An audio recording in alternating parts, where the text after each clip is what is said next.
and turn away. And Did they listen? many could say, you know, I have the name, the big congregation. I can't. People will run away from me. And I tell you, I'm going to expose you. But the Lord told me now, expose them will not help. You said you told them you were going to expose them. I'm going to expose them. But the Lord told me exposing them will not help. What will help is them to repent.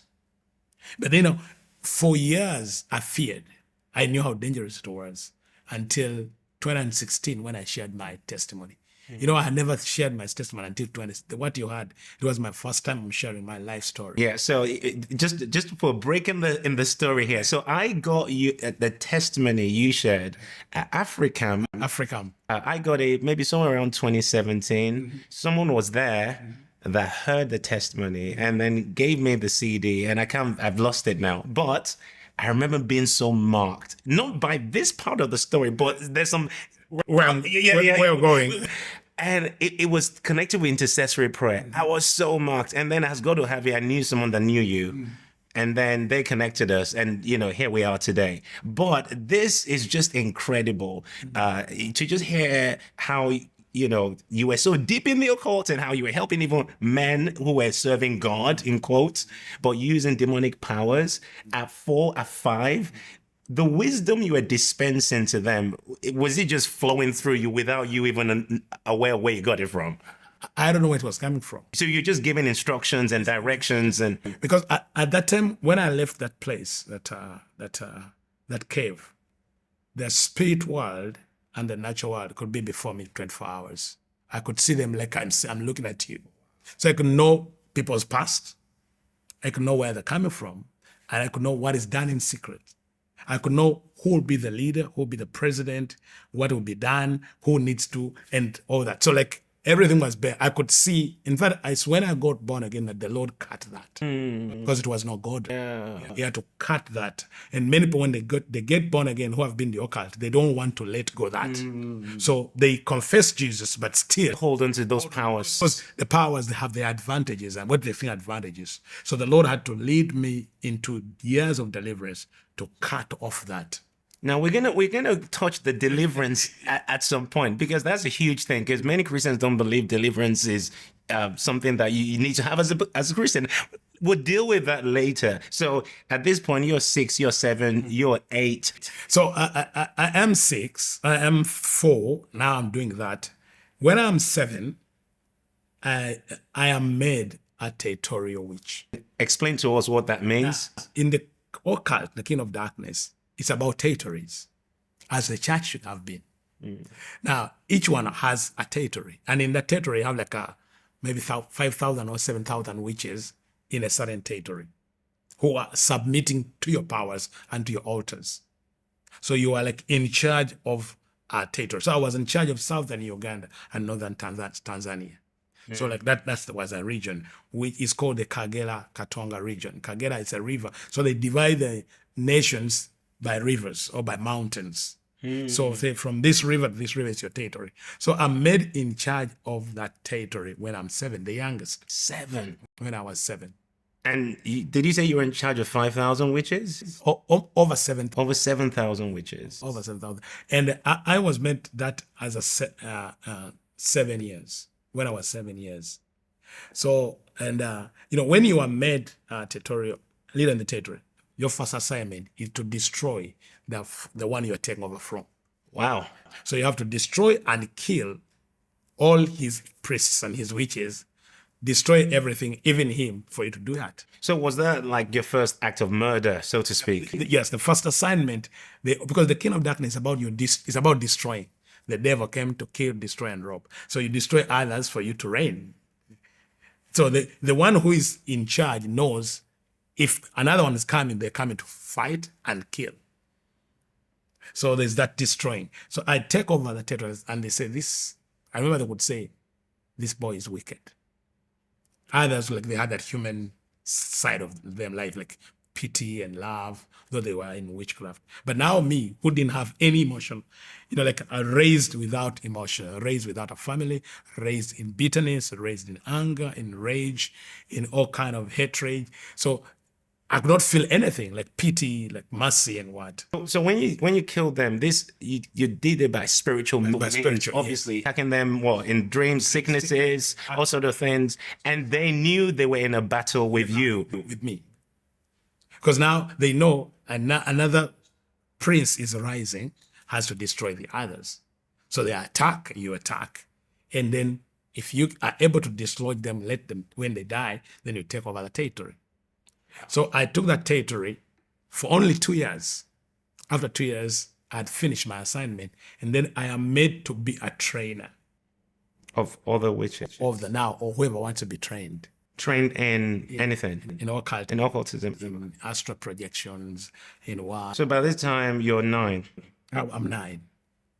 So I'm now beginning to be a trainer. As I said, that my mother, though she had that mental problem, she kept thinking that she can break this and I become a normal child.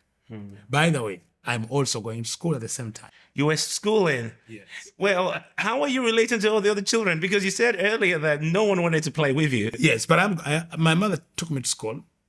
And I remember most of my teachers in the earlier years, I could be in school like thrice or 4 times in a term. Wow. But surprisingly, all my school up to university, I was always the best. But I was not attending classes. I could not attend classes, but I knew like I could go and write my exams and be the best without attending classes. Wow. And I can't tell how.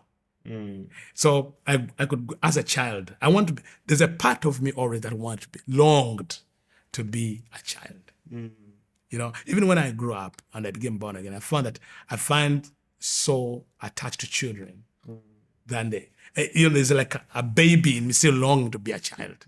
Because I missed that as a child. I missed that as a baby. I didn't have that love. So it's like there's a part of me, a part of my life that was skipped.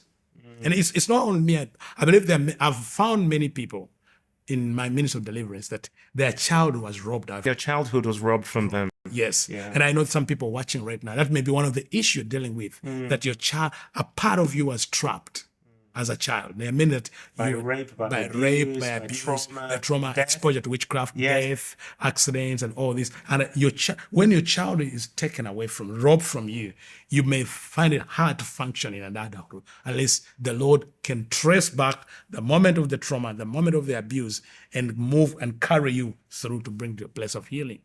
Now, for me, my childhood had taken away. Though, as I was growing up, I want to relate with people. I wanted to be, there's a part of me that longed, I could look at children and want to be like them. But then, if I relate with them, then the powers in me could maybe destroy them. And wait, were these powers out of your control? Yes, they're out of my control. Really? Yeah. So I didn't have, you show up and things just happen. and just happen. Give us examples like, because in in your book, you were saying something about you looked at someone and they fell over and they died. I can look at a child like in school and I feel like the child just falls down and collapses and faints. Or I look at a teacher. I remember one time I was in like early years, like after like kindergarten, I looked at the teacher, maybe she shouted at me and she became blind. What? Did she know that was you that did that to her? Yes.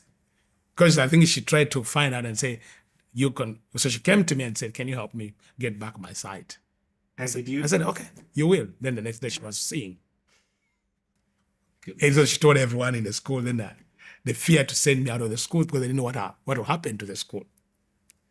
Now, that's the early years. So these forces were in me out of my control. I didn't do them by my will. Because remember, as a 3-year-old, we're trapped in a cave. So it's as if your will is blocked. You are taken, something has taken over your life. And I know there are people even who today, they have not recovered their will. If they were involved in the occult, in witchcraft, in abuse, in all these, they may have been trapped. That's why they need inner healing. They need deliverance. They need now someone to walk them the journey of healing. You know, people can hear the gospel, but there must be a ministry that facilitates the healing of the soul, especially the people that were trapped, especially in childhood. There's what they call the sexual abuse, the ritual sexual abuse. And because when I was there, most of these businessmen, the the musicians, the celebrities could come for powers. And the way to get the powers, say, go and find a young child, a virgin, and rape her, sexually rape her, maybe 7. Like they're going to have a show, and say, for that show to be successful, find a guy. They're going to have a what? Like a show, like a music show. Music show, right? Okay. A concert. A concert, yes. And they come for power and say, for that power, you need to find girls, rape them, sexually abuse them. And as a child, in those early years, you were giving some of these instructions to some of these celebrities. To celebrities, to politicians, to businessmen, and all this for spiritual powers. And so when they do that act, they're also initiating that child. So there are people that have experienced some of these horrific acts and don't even know that they were initiated through those acts. They don't know. They find that part of them was robbed and taken away. And some of them, like this, for example, let me give an example. A musician, a celebrity, who gathers young girls around himself to use them every time before he goes for a concert. So those girls, they have been initiated. And then they go to their friends in schools and initiate also their friends and maybe relatives, like their brothers, their sisters, and expose them to the powers of darkness. What are fruits that we see in the life of a person that helps us to know that there's been an initiation? Isolation, rebellion, addiction, anger. Normally any manifestation of actual witchcraft activities in their lives, known or unknown to them, maybe consciously or subconsciously? Known or unknown, because some of them, they receive what they call guardians. A voice takes over their lives, and they have like a multiple personality. Multiple personalities. It's like another person. You see like young people who like suddenly they call themselves someone else. Say, I'm so and so. And you can discover that now another being is in charge of this person. So that is the initiation of what is being done. But we go back to the story. Let's go back to so back to the time. You're 9 years old now. Yeah. And you've been promoted after you did all the bad stuff you did. And so what happens after you're 9? So, your mom is trying to find people to help you. The way it takes me to help, I destroy them. And I'm wondering why. Because if I was in the same kingdom like them, why was I destroying them? And what was that which was destroying them? Was it the enemy destroying the enemy, or it was God destroying the enemy? And you were not doing this consciously. Not consciously.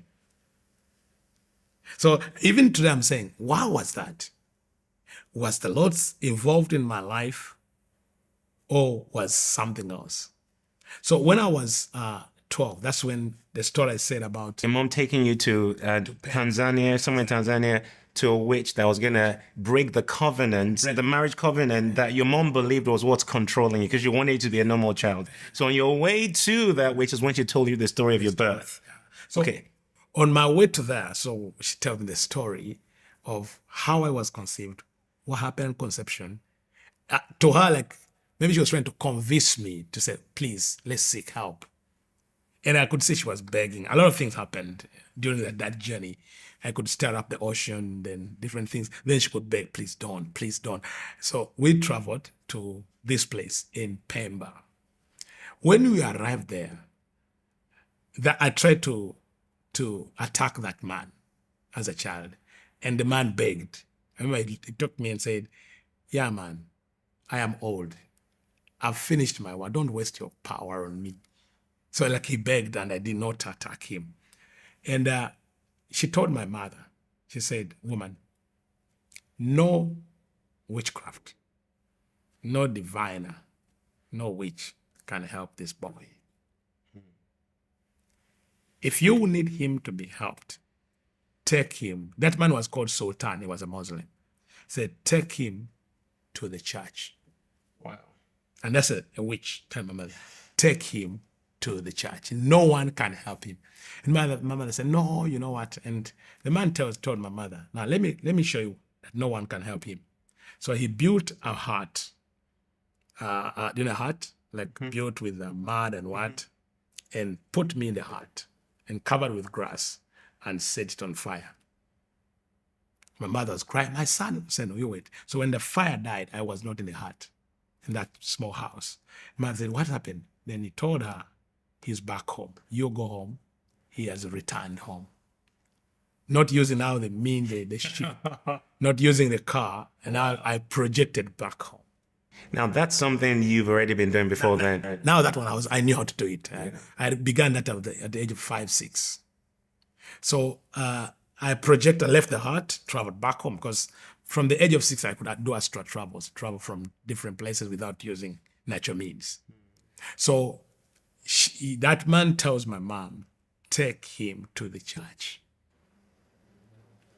So she comes home, finds me back home normal, and say, why did you do this? So she gets me and takes me to the bishop who conducted the wedding. Oh. Because that's the church she knew.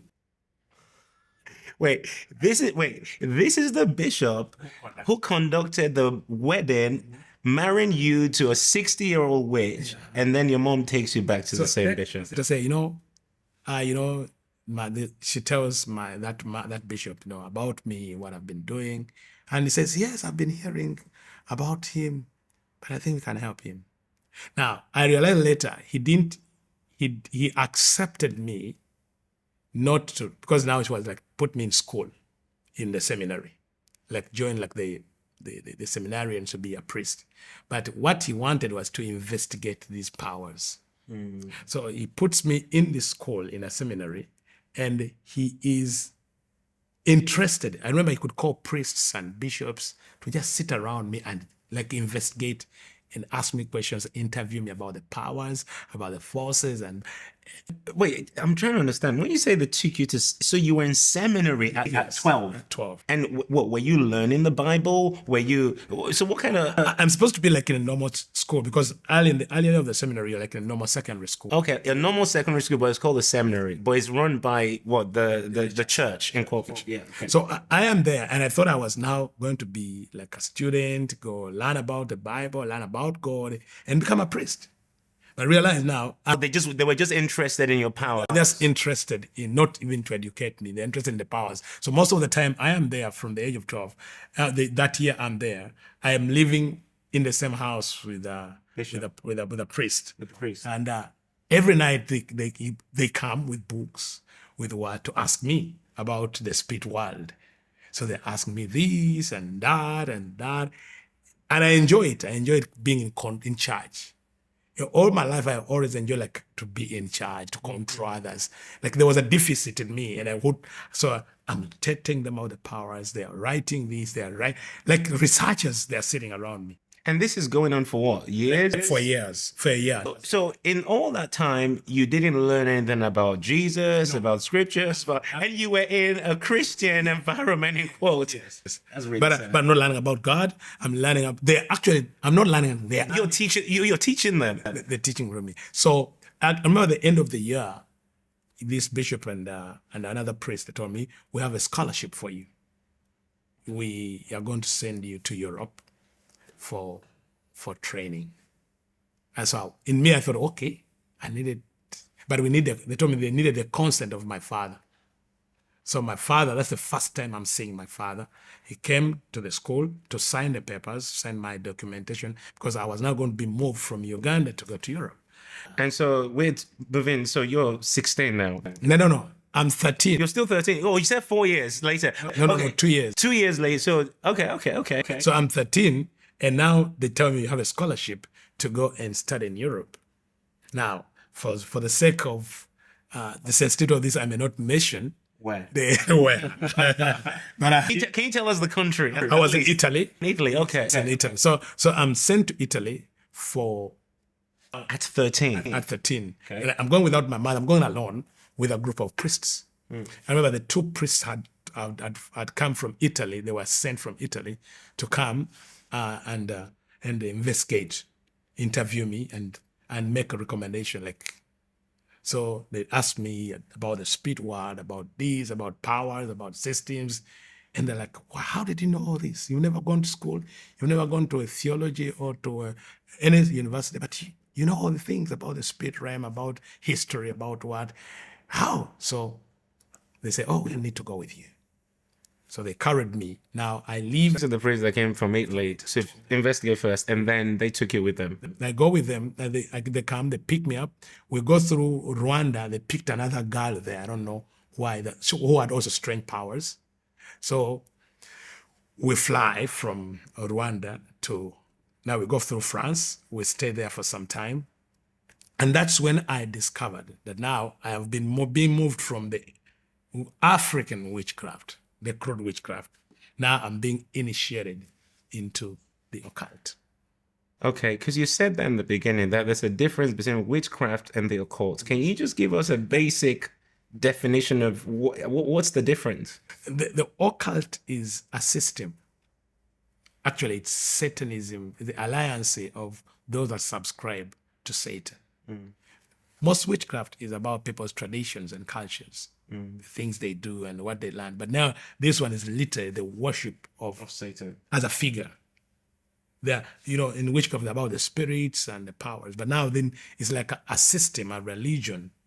So when I went there, I'm put in a religious house where what happened there is the worst experience I went through. Because to break my will a second time, I have to be exposed to death and sexual abuse. So I am trained in the occult, but for the 5 years from 13 to 17, 18, almost every day I am molested and sexual abused. Okay, this part you didn't share in the 2017 testimony I heard. What? So by men, by priests. So like they have to do that on me. I've written this in my book. That's the most, because they want to pluck out every aspect of me and then use. Wait, you're saying every day? Almost every day for 5 years.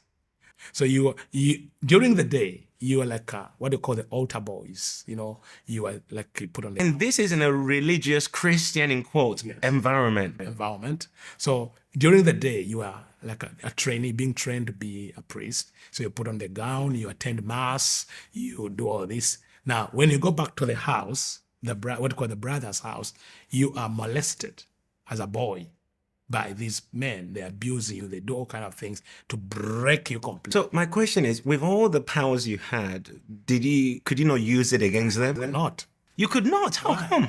Because Satan cannot destroy Satan.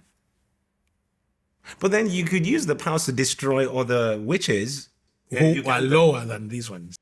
Oh, were these in a higher ranking? These are in a higher ranking. Because now it's all about the witchcraft and what it's about now, the system, the sorcery system, which rules the world. I may say, which controls all the powers of the world. It's more not just a local witch somewhere. It's now a satanic system that controls the world. Wow.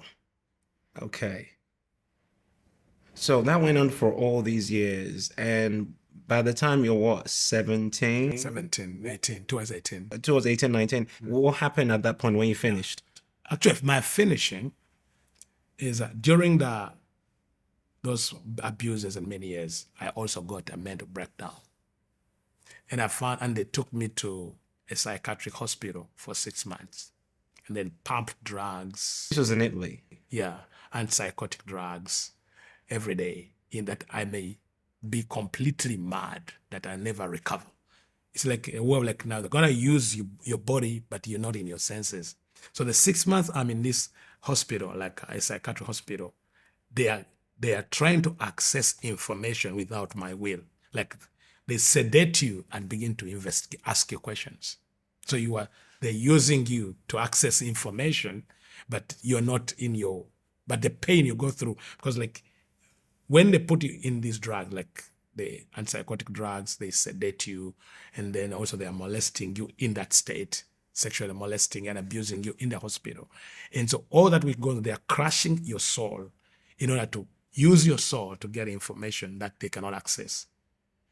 So that's what happened for me all those years, the mental breakdown. So then after the 6 months in that hospital, in the mental hospital, they realized they had not broken my will completely. So now I'm a bit confused. Why are they trying to? Because you're already giving them information, right? So were they of the opinion you were holding some things back they wanted, or what I'm trying. What I'm still not saying that sometime I written this in my book. Sometime they discovered that there's a part of me they could not access.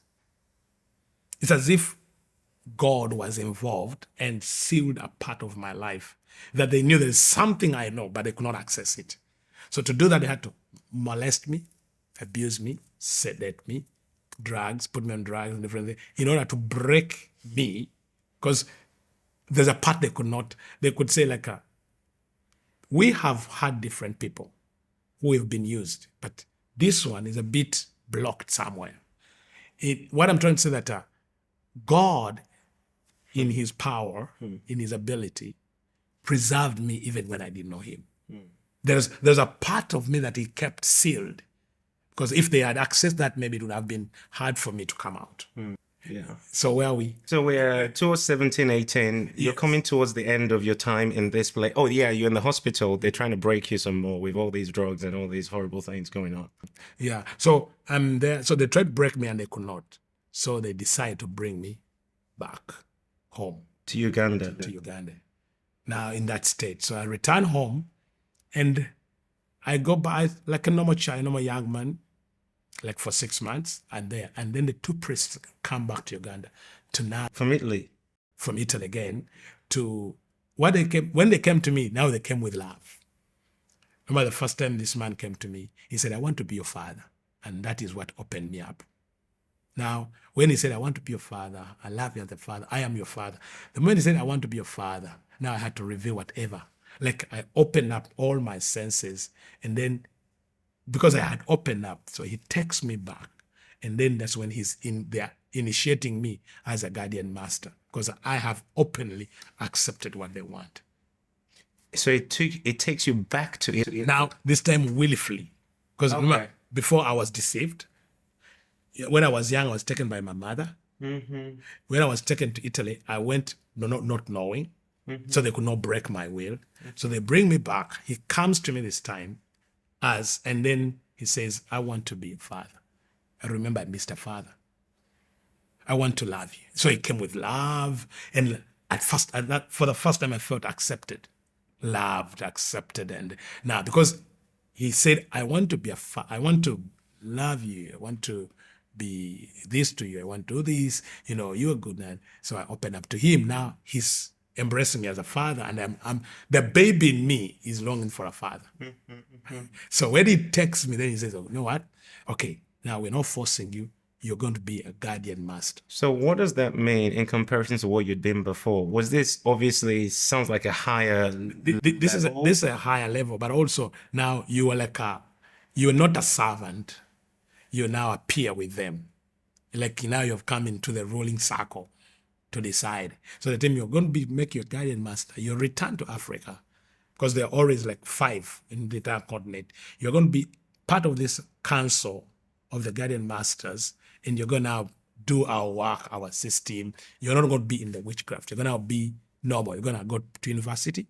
You're going to have money. You're going to have an organization. You're going to work with leaders in the nation. You're going to work with them. So like you're going to be like a representative of this system in your country, but in the region. In the region. It says there's only about 5 in the whole of Africa. So I'm in charge of the Great Lakes region, another in charge of the Southern Africa, another in the Western, another in Northern, another in Sub-Saharan, all these regions. So when they told me, okay, now you're not going to be a slave or a servant.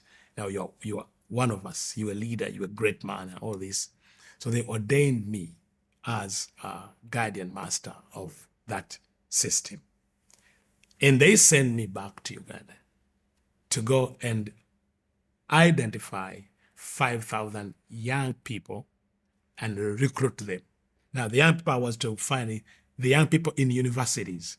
So I was to go and become a student in the university and identify bright students in medicine, in law, in education, and recruit them in Satanism from the university. So by the time they finish university, they're already recruited. So they go in the marketplace already. For example, this is a doctor, a surgeon, a lawyer, teacher. For their agents, because they've already recruited and initiated. But initiated.